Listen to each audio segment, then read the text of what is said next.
Welcome to the next part of our value-added webinar.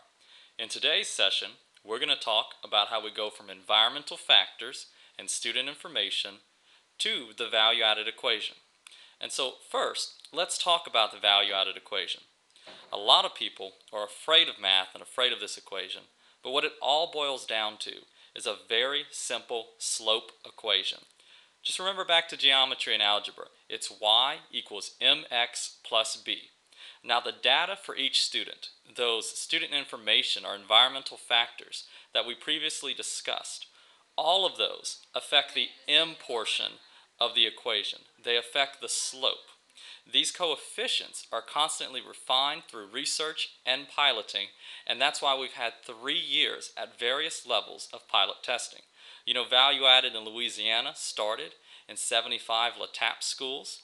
Then it moved to 17 school districts as part of the Comprehensive Pilot Management Program. And today, in this 2012-2013 school year, it's going to be tested in every single school in the state. This right here is an example of a value-added equation. And I know that's a lot to take in, but follow me as we look at some of these factors.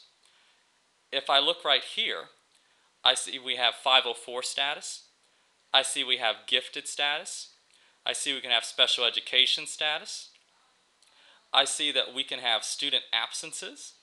We can also look at math scores. So we can have math scores from the 08 to 09 school year, from the 07 to 08 school year, and 06 to 07. So you can see every student is going to get a unique equation, and that equation is going to equal their typical growth or calculate their typical growth.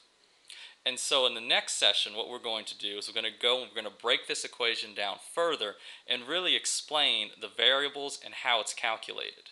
Please join us again.